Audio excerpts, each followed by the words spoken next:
Baik, sebagaimana staf yang lain, kami juga memiliki privilege untuk memilih subjek.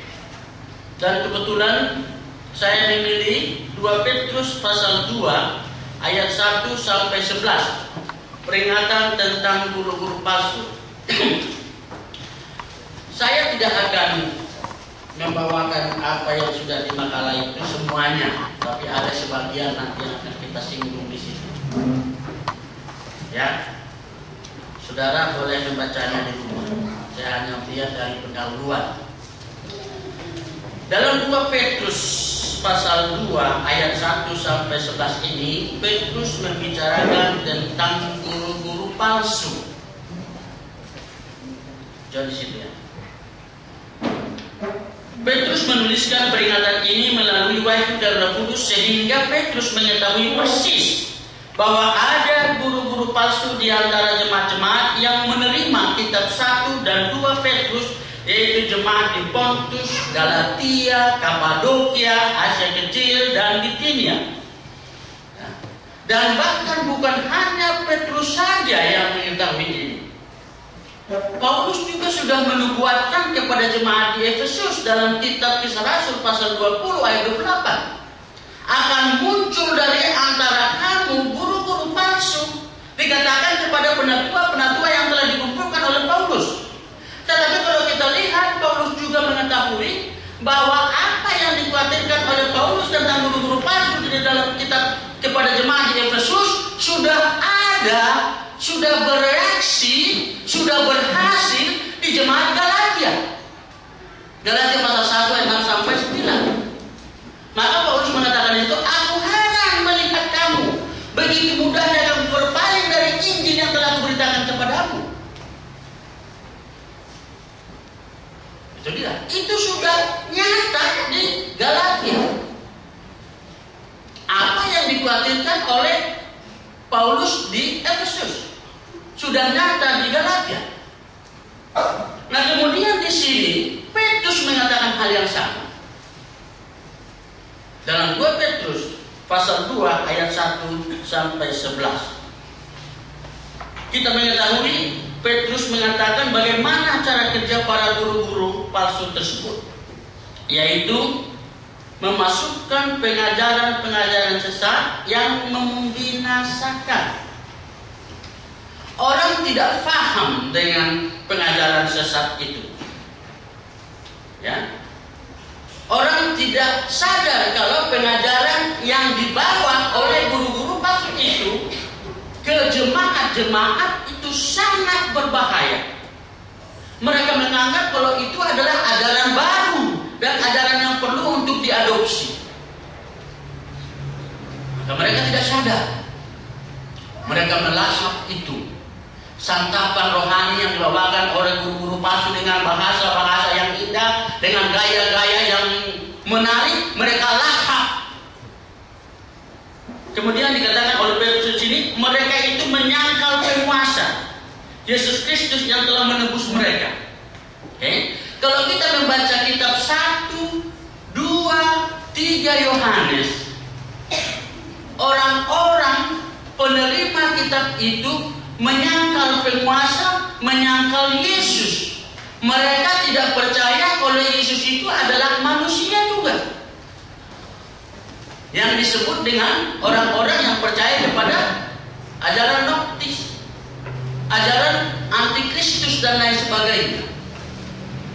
Kemudian dikatakan hidup mereka penuh dengan hawa nafsu. Ini nanti akan kita bahas. Ya, kehidupan pengajar-pengajar palsu itu atau nabi-nabi palsu itu penuh dengan hawa nafsu. Nanti akan kita bahas apakah hawa nafsu ada di teks aslinya apa tidak,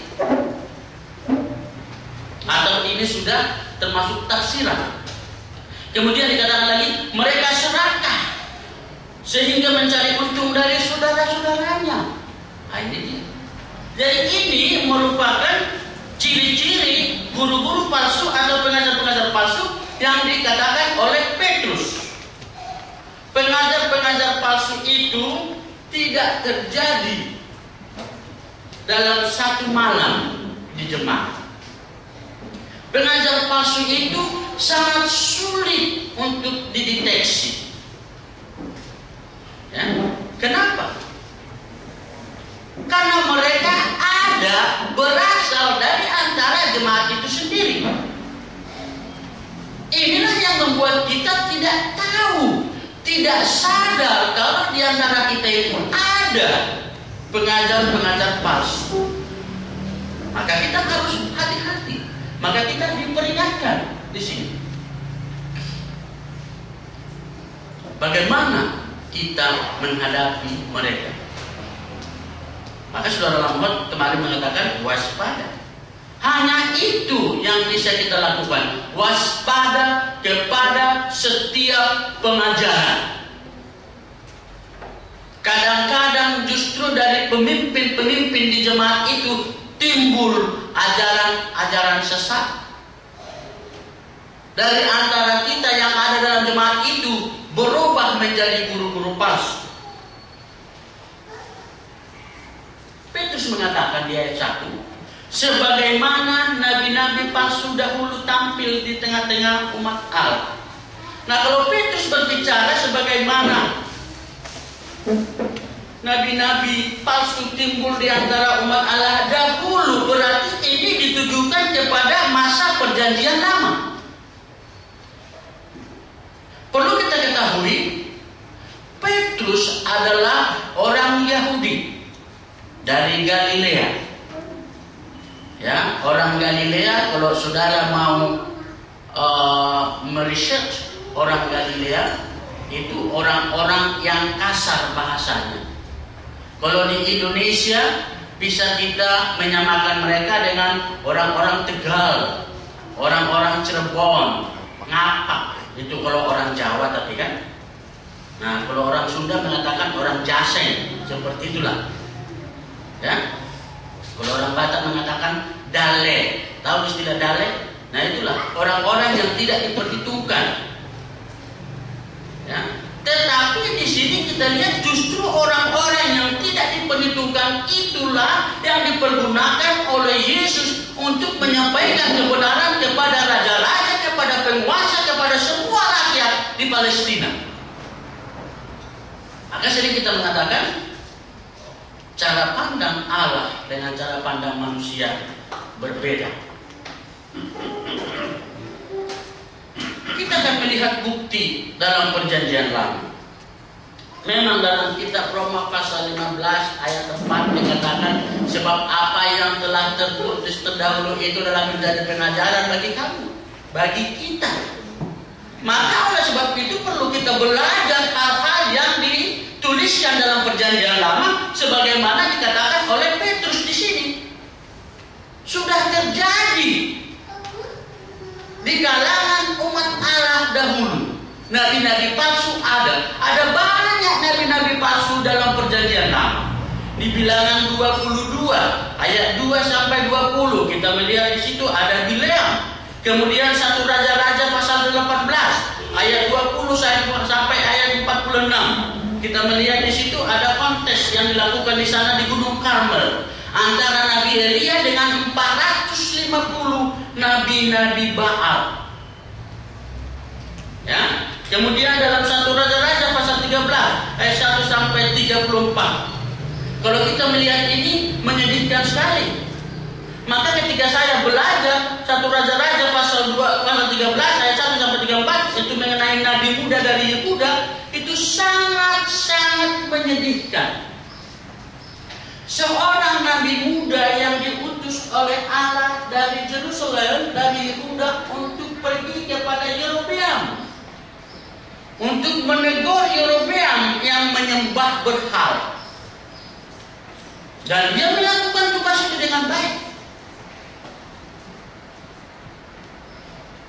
Setelah selesai dia melakukan tugas itu, seorang anak memberitahukan kepada bapaknya yang disebut dengan nabi tua di Israel. Nabi tua mengatakan, panggil nabi itu ke sini. Kemudian dia panggil, dia katakan, makan dan minum dan dulu, istirahatlah dulu. Kemudian nabi muda dari Yehuda mengatakan, oh, Tuhan telah berfirman kepada saya bahwa saya tidak akan makan, tidak akan minum, dan saya tidak akan istirahat. Tetapi nabi tua itu berkata kepadanya, oh Tuhan barusan berfirman kepada saya. Dan dia mengikuti kata nabi tua itu. Ketika dia selesai makan dan minum dan pulang, dia diterkam singa mati. Kenapa? Karena dia mendengarkan suara orang yang bertentangan dengan firman Tuhan. Saudara-saudara, ketika kita percaya, ketika kita mendengar lalu percaya kepada kata-kata orang yang tidak sesuai dengan firman Tuhan, kita telah mengikuti ajaran sesat. Tragis nasib nabi muda ini. Tadinya dia begitu dihargai, begitu dihormati. Tadinya dia begitu disuruh oleh Tuhan, dia pergi, dia baik, dia nabi asli, dia nabi benar. Tetapi ketika dia percaya kepada nabi tua itu yang bertentangan dengan firman Tuhan disampaikan kepadanya dan itu diterima, dia mati konyol. Saudara-saudara, ini salah satu contoh kepada kita yang hidup dalam perjanjian lama, bahwa yang tadinya kita melihat orang itu sangat sound doktrin, sangat kuat dalam kebenaran, can be changed, bisa berubah kalau dia mendengarkan kata orang. Maka saya berharap kepada kita semua, jangan menaruh imanmu kepada siapapun, manusia yang ada di bawah kolong langit. Jangan, karena manusia bisa berubah. Saya bisa berubah. Saya tidak tahu bagaimana iman saya nanti 10 tahun yang akan datang. Mungkin karena sehat-sehat begini maka bisa melaksanakan dan percaya kepada ajaran sehat. Nanti kalau sudah sakit-sakitan, sudah kakek-kakek, mau kemana saya dituntun? Kalau bisa begitu nanti, belum tentu iman kita seperti itu kan. Saya menanyakan kepada kita semua, jangan taruh imanmu kepada seseorang. Barangkali kalian melihat staf itu hebat-hebat, jangan taruh imanmu pada staf, tapi kepada Yesus. Ikuti firman, supaya kita tidak mengikuti mendapatkan nasib seperti nabi muda dari Yehuda. Kemudian kita juga dapat melihat bagaimana Nabi Yeremia dan Nabi Yehezkiel menuliskan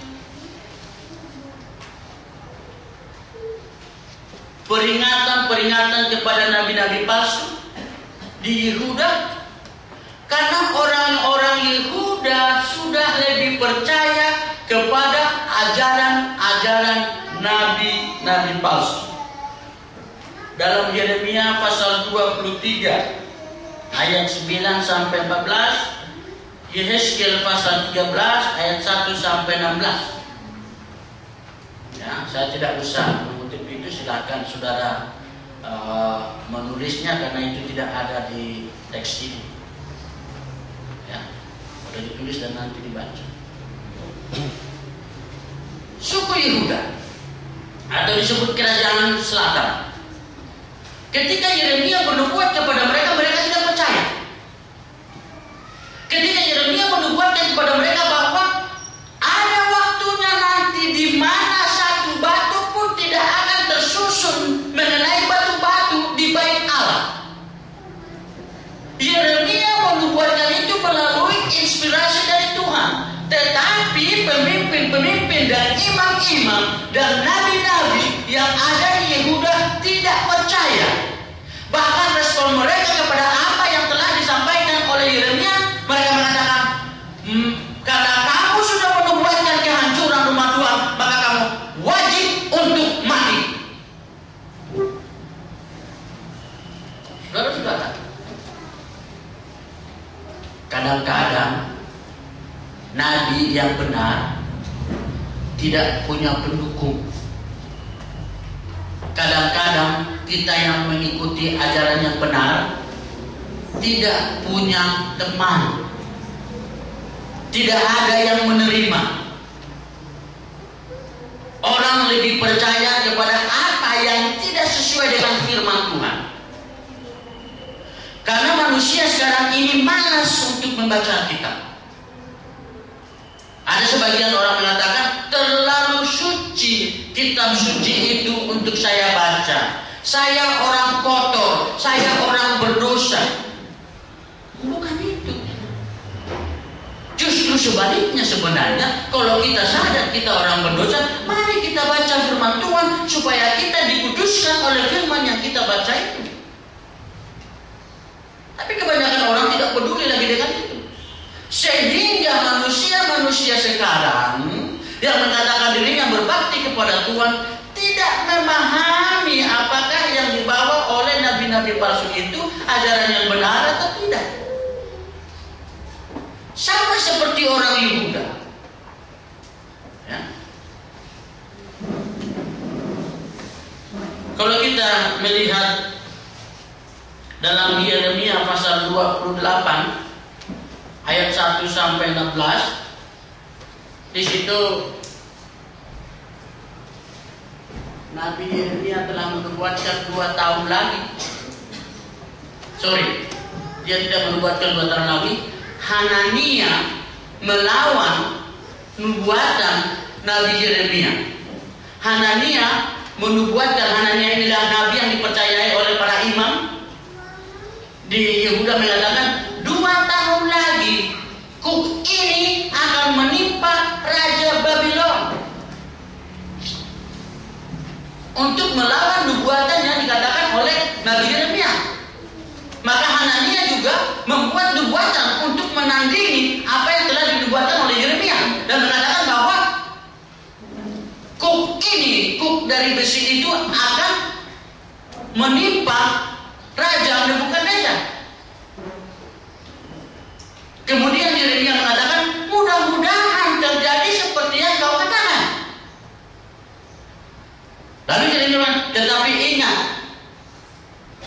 2 tahun lagi Hanania mati. Jarang kita lihat terjadi seperti ini. Sekalipun itu terjadi, orang-orang Yehuda tidak percaya kepada apa yang dikatakan oleh Nabi Yeremia. Mereka tetap percaya kepada apa yang dikatakan oleh nabi-nabi palsu. Sama seperti sekarang ini. Ketika kita mengajar firman Tuhan kepada orang lain di sekitar kita, kita sudah menunjukkan ayat yang berbicara bahwa doktrin ini adalah salah. Mereka hanya mendengar, tidak merespon. Ini bulan 12 sekarang ini, di mana orang-orang denominasi sudah berlomba-lomba untuk merayakan Natal. Ya, ada Natal muda-mudi, Natal sekolah minggu, Natal Parhalado, tahu nggak Natal Parhalado? Natal Parali Kamis, Natal apa lagi? Manen Ama, ya, semua Natal. Kita sudah mengajar MK kepada mereka, sebagian sudah kita ajar MK 1 sampai MK 10. Dia komentarnya, benar sekali berdasarkan MK 3, banyak informasi yang kita. Tetapi dia tidak percaya sama sekali terhadap apa yang telah dipelajari. Saya katakan tadi, pengaruh nabi-nabi palsu itu sangat kuat dan cepat menjalar, sama seperti kanker. Nah, kadang-kadang kita berpikir, kenapa orang-orang lebih suka mengikuti nabi-nabi palsu? Kenapa orang lebih suka menerima ajaran-ajaran palsu? Mungkin saudara Victor masih ingat tentang saudara seiman kita di Singapura, Jemaat Kristus Jurong. Sebelum Jurong terbagi, ya, dulu anggotanya 152 ya waktu itu. Ada 2 keluarga dari Amerika kebaktian di sana. Ya. Jadi keluarga yang kebaktian dari Amerika ini di sana tidak begitu akrab dengan EDI, tetapi dia melirik anak-anak muda, anggota-anggota jemaat yang masih muda, yang umur 30-an. Itulah dipengaruhi, dan akhirnya jemaat itu pecah. Ada yang bawa grupnya sekian, ada yang bawa grupnya sekian. Nah, kalau saya tidak salah, waktu itu sudah ada peringatan dari Ira Rice. Karena Ira Rice tidak kenal dengan kedua kelompok ini, kedua keluarga ini. Sudah diwanti-wanti. Nah, kadang-kadang kalau kita tidak hati-hati terhadap pengajar-pengajar palsu itu, ya seperti itu. Maka Petrus mengajak kita untuk melihat, untuk menaruh perhatian bagaimana nabi-nabi palsu itu. Kita harus waspada, kata saudara lama. Kita harus hati-hati. Kita harus bisa mendeteksi. Gain Ud mengatakan bahwa nabi-nabi palsu itu dalam mengabarkan ajaran palsunya diam-diam. Mereka tidak pernah mengatakan ini ajaran baru, enggak. Dipengaruhi satu persatu, dipengaruhi yang lain dan lain sebagainya. Setelah besar, maka dibawa jemaat itu. Kalau enggak, jemaat itu diambil oleh dia.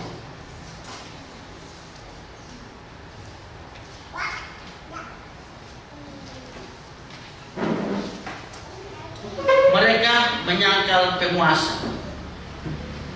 Menurut bahasa Inggris King James Version dikatakan denying the Lord atau master. Dalam bahasa Yunani disebut despoten, yang artinya suami atau tuan atau penguasa-penguasa. Jadi kata penguasa di sini ditujukan kepada Yesus Kristus. Mereka menyangkal Yesus Kristus.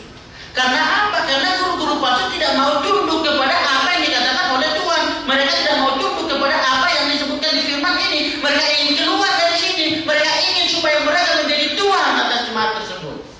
Sama halnya yang dilakukan oleh Diotrephes dalam 3 Yohanes.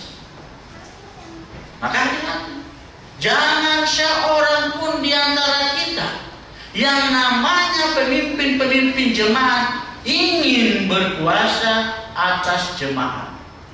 Kalau kita memiliki sikap seperti itu, ingin berkuasa atas jemaat, maka ciri-ciri guru-guru palsu ada pada kita.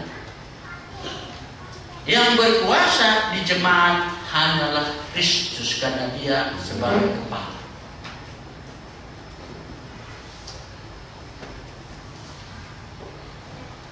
Di ayat 3. Dan karena serakahnya guru-guru palsu akan berusaha mencari keuntungan dari kamu. Ini yang menarik. Ya. Guru-guru palsu itu tidak mencari keuntungan untuk kamu, untuk kita, tetapi untuk dirinya sendiri. Paulus sudah menubuatkan ini dalam kitab Roma pasal 16 ayat 17. Mereka mempertuhankan isi perut mereka. Mereka ingin mencari uang itu untuk mereka. Ya, ada banyak guru-guru palsu yang bertebaran di dunia ini. Tapi saya berharap jangan ada di jemaat Kristus. Ya, karena kita tahu sistem yang berlaku di jemaat Kristus dengan denominasi sangat berbeda. Kenapa saya katakan berbeda? Jemaat Kristus, pemimpin-pemimpin di jemaat selalu pertama untuk memberikan sesuatu kalau ada pengumpulan. Ya, selalu pertama. Saya sudah melihat itu di Pelita, bagaimana anggota jemaat di Pelita yang kita sebut yang lebih tua dalam rohani selalu memberikan pertama. Oke, kalau kita ingin mengumpulkan uang, kebetulan saya bagian kebajikan, kita perlu uang segini. Oke, dari saya segini. Oke, dari saya segini. Oke, dari saya segini. Akhirnya terpenuhi semua. Itulah sistem yang benar yang kita lakukan. Tapi kalau di luar sana, kalau orang-orang denominasi, dikumpulkan uang itu untuk senior-senior. Itu loh. Seorang pengacara yang pernah datang menghadiri perkawinan anggota Jemaat Kristus. Yang kawin itu ada di belakang dulu di situ. Coba siapa itu? Kau lihat mana Marolo? Marolo. Dia bilang sebelum kami tadi datang ke sini Amang, dia panggil saya Amang. Waktu kami di hotel mana mereka sahid ya, di hotel sahid mereka sudah nukar duit katanya untuk pelete, kan? Untuk pelete. Terus yang satu yang tua bilang, kayaknya orang ini Jemaat Kristus ini bukan Pentakosta katanya. Terus yang pengacara ini bilang, ya Pentakosta lah, namanya juga Jemaat Kristus kata dia. Kemudian setelah prosesi pernikahan selesai, jatuh si opung ini bilang, iya benar. Iya, saya sudah bilang sama kamu tadi, ini bukan Pentakosta. Ini mirip kok dengan HKBP, tapi lain kata dia kan. Saya nggak tahu miripnya di mana, lainnya di mana. Nah, disitulah dia bilang, waktu kami berbicara dengan dia, Amang, saya salah tadi pagi. Saya kira gereja ini Pentakosta, ternyata tidak. Terus datang si opung, inilah gereja Panak Kasih. Apa bahasa Indonesia Panak Kasih ya? Panak Kasih itu yang menyelidiki firman. Yang menyelidiki firman. Karena saya dengan si opung ini sudah bertetangga sekian lama dan sering kami ngobrol. Kadang-kadang dia membicarakan mengenai adat. Saya bilang adat ini kami tidak kerjakan. Kenapa? Bertentangan dengan firman Tuhan. Adat yang ini kami kerjakan. Saya dukung. Karena tidak bertentangan dengan firman Tuhan. Maka disebut kita Panak Kasih dalam bahasa Batak, yang menyelidiki firman. Puji Tuhan. Akhirnya mereka membuat seperti itu. Daripada kita dituduh guru-guru palsu dari sebagian orang. Ada orang yang mengatakan Jemaat Kristus itu gereja gila, katanya. Ya, ketika Bobi berbicara dengan salah seorang keluarga kami, mengatakan bahwa kami tidak ada Natal. Jangan ikutin bapakmu itu udah gila itu. Masa Natal nggak ada, orang Kristen kok nggak ada Natal? Dia bilang gitu.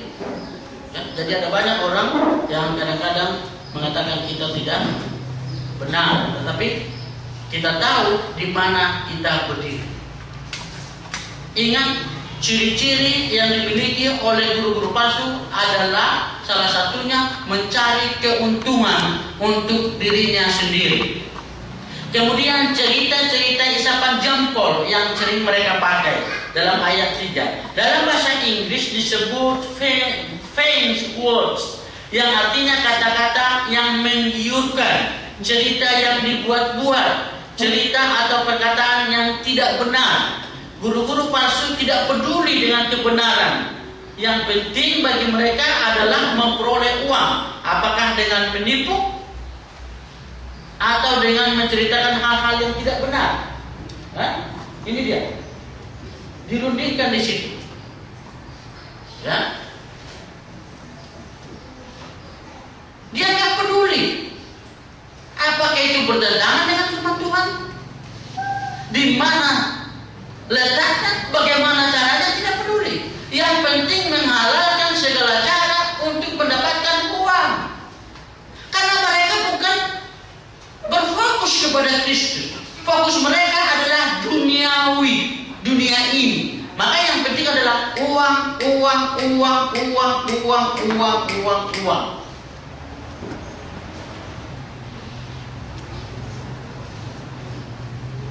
Siapa Nabi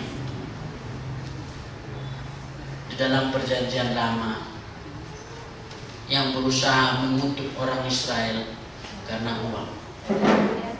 Lea. Ya. Karena uang. Ya. Kadang-kadang di jemaat Kristus juga terjadi seperti itu. Karena uang, karena uang, karena uang, karena uang, karena uang, karena uang. Uang membuat orang gila, ya. Uang membuat orang yang melihat kepada kebenaran, menghalalkan segala cara. Ya, saya teringat dengan seseorang yang mengatakan bahwa kami tidak menjual gereja di Gisting, kami hanya memindahkan ke Dumai.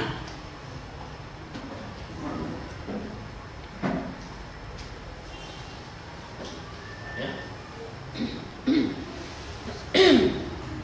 Tidak menjual, tapi sudah diterima duitnya 480 juta atau berapa juta tidak tahu lah. Dan dibilang kami tidak menjual, hanya memindahkan ke Gisting. Sorry, memindahkan dari Gisting ke Dumai. Uang. Setelah yang di bawah 120 juta, yang di atas 480 juta, 600 juta uang. Dan merasa tidak bersalah. Uang, uang, uang.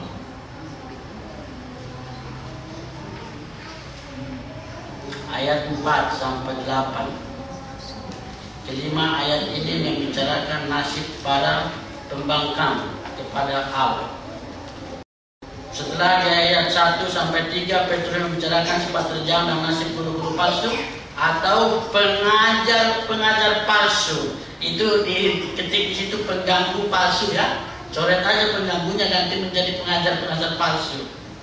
Di kelima ayat ini Petrus mencoba mengajak penerima dan pembaca kitab 2 Petrus ini untuk melihat contoh atau gambaran bagaimana Allah konsisten dengan janjinya. Ya. Sebab ada di antara orang-orang ini yang menerima surat ini tidak percaya kalau Allah menepati janjinya. Mereka mengatakan, oh dari dulu sampai sekarang ya begini-inilah. Mereka tidak tahu kalau sekali Allah berfirman, itulah dia. Di dalam benak Allah tidak ada istilah lama, karena dia tidak dibatasi waktu. Ya, perlu kita taruh dalam pemikiran kita ini. Ketika Tuhan berkata, pikiranmu bukan pikiranmu, jalanku bukan jalanmu. Dalam kitab Yesaya pasal 55 ayat 8 dan 9. Jadi jangan anggap kalau Allah itu dibatasi waktu. Manusia kadang-kadang tidak sabar menunggu janji Allah itu, maka mereka berbuat sesuatu untuk membantu Allah. Allah tidak butuh bantuan manusia. Itu yang terjadi kepada Sarah. Ketika malaikat Tuhan berbicara kepada Abraham bahwa Sarah akan melahirkan dari buah sulbi Abraham, dari Sarah. Sarah tertawa, katanya. Ya bukan seperti itu kan ketawanya, beda kan ya.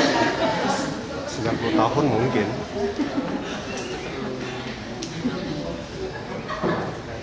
Tapi yang jelas Sarah tidak percaya.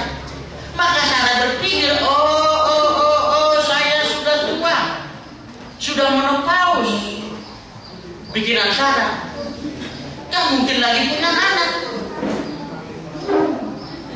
Maka Tuhan perlu dibantu, diberikan ajar kepada Abraham. Tuhan tidak berkenan dengan cara demikian. Penerima surat 2 Petrus juga berpikiran seperti itu. Dari dulu itu tidak ada hukuman itu. Makanya Petrus membuat di sini contohnya bahwa hukuman itu ada bagi mereka. Kalau Tuhan sudah berkata, itulah dia. Sekali lagi saya ulangi, Tuhan tidak dibatasi oleh waktu, sehingga tidak ada istilah lama atau cepat bagi Tuhan. Manusia dibatasi oleh waktu, maka kita berpacu dengan waktu. Kita mengatakan cepat, kita mengatakan lambat, kita mengatakan lama. Tapi kalau kita tidak dibatasi waktu, nggak ada pengaruhnya kata-kata itu kepada kita.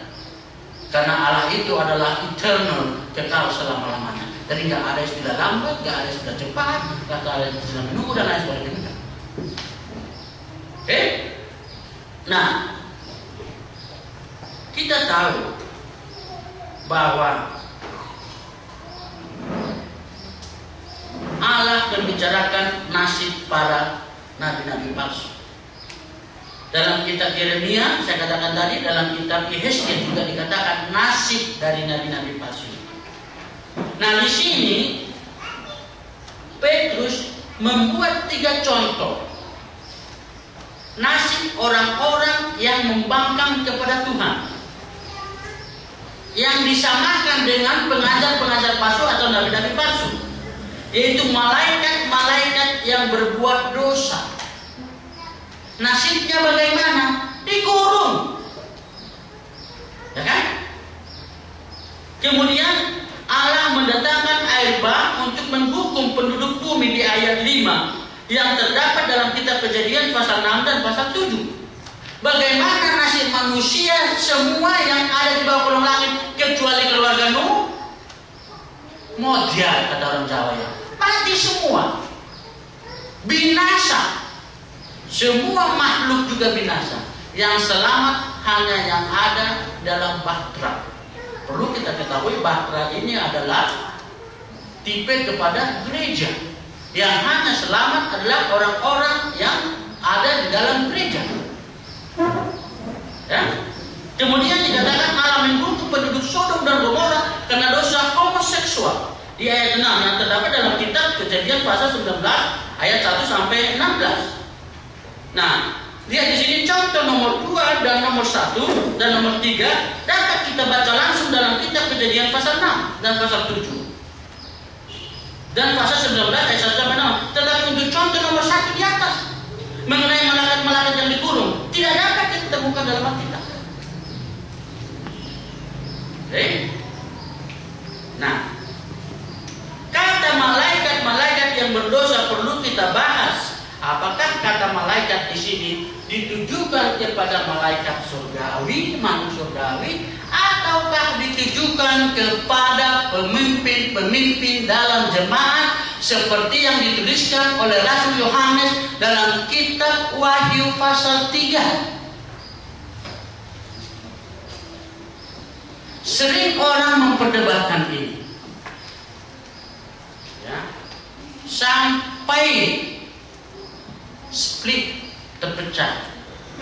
Nah, kalau ada orang yang memperdebatkan ini, kata malaikat-malaikat di sini, apakah ditujukan kepada malaikat surgawi atau ditujukan kepada pemimpin-pemimpin jemaat? Itu namanya orang-orang bodoh, kurang kerjaan.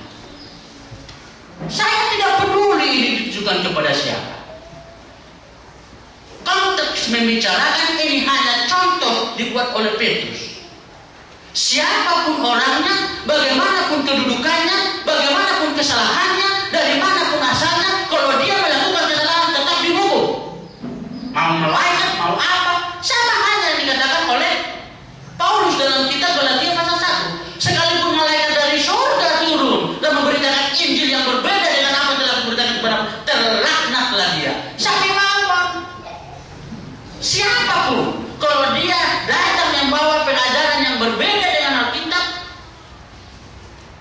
anatema. Ya, apa itu anatema? Terkutuk. Itu yang dibicarakan oleh Petrus di sini. Jangan kita ngotot kata malaikat harus begini, harus ditujukan demikian. Enggak perlu.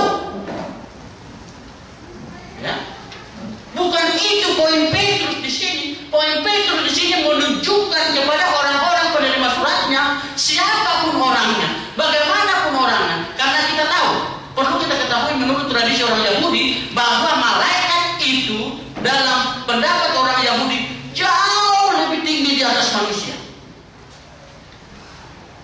Ya, jauh lebih tinggi di atas manusia. Maka Petrus membuat contoh di sini melalui inspirasi dari Roh Kudus. Sekalipun malaikat, kamu penerima surat 2 Petrus, sekalipun malaikat tetap dihukum.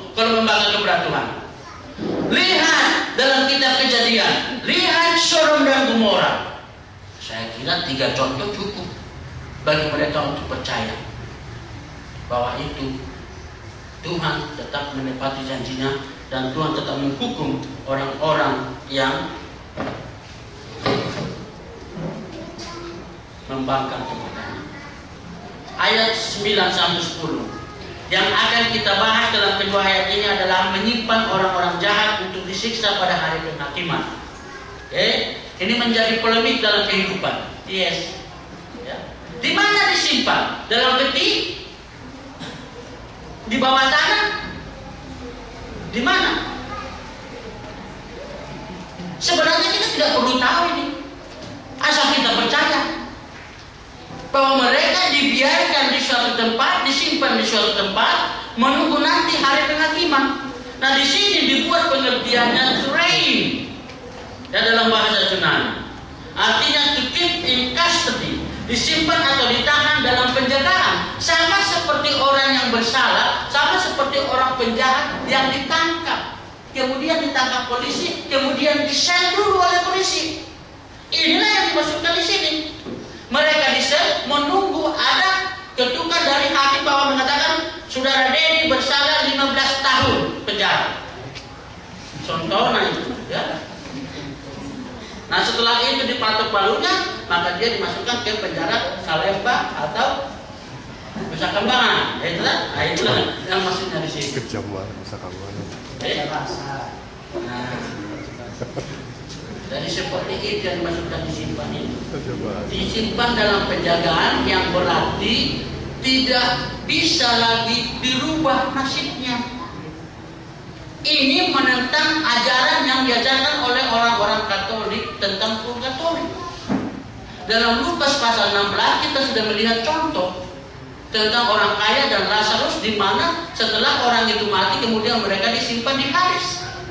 Dan nasib mereka tidak bisa dirubah lagi. Mereka tinggal penentuannya ke neraka atau ke surga. Saudara-saudara kekasih dalam Tuhan kita Yesus Kristus, guru-guru palsu sudah ada sejak dahulu kala dan sepak terjang mereka tetap sama. Namun kita orang-orang Kristen sekarang harus berani menentang guru-guru palsu tersebut agar kita senasib dengan mereka, tidak senasib dengan mereka. Kadangkala kita perlu melakukan seperti yang dilakukan oleh Nabi Elia, mengadakan kontes. Itulah yang dilakukan oleh saudara-saudara kita di Amerika. Mereka mengadakan debat. Ya. Semoga apa yang telah saya sampaikan pada kita semuanya pada hari ini tentang guru-guru palsu dapat membantu pengetahuan kita supaya kita semakin kuat dan kita berani. Kita paham sepak terjang mereka dan kita harus hati-hati karena pengaruh mereka senyap dalam bahasa Malaysia, ya diam-diam. Tapi kita harus hati-hati. Terima kasih saudara John yang telah tak ketik-ketik itu, ya, karena saya nggak tahu. Kasihan.